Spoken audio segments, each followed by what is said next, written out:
Guk ere ez dugu zertan gimnasio batea joan behar kirola egiteko, eta jendea juten da gimnasiotara, ez? Kasu honetan pixkat uste antzeko zerbait dela. Askotan pentsatzen dugu zerbait behar deula gu hobeto eoteko, ez? Eta programa hori behar deula, agian ez. Agian ez da beharrezkoa, baina bai egia dela, askotan presa kontuagatik, edo ez dakit zergatik, hasten gala probatzen, ez? Eta behar ditu erantzun azkarrak, eta prozesu horretan, nik uste dut erabilgarria izan ditekla, eta behingoz, hasten naiz ikusten aplikazio erabilgarriak eta ez hainbeste hype, eta ez hainbeste oi hartzun, eta pixka lurreratzen da ikusten. Bueno, hau izango da, urrengo pausua, baina ez da izango munduaren akabera.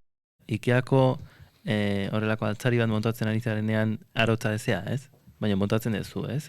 Altzari bat. Eta sorten ari izan altzari horren kalidadea agian ez da horren ona izango, baina zuri balio dizu. Beraz, zu zerbait prestatzen ari zarenean, azkar prestatu behar dezulako, prestatzen duzu egitura hori, eta gero zure artista kalitatea erabiltzen duzu, benetan agian elkarrizketa edo programa hori benetako eta interesgarri bihurtu alizateko, ez da hor dago nire ustez faktore humanoa,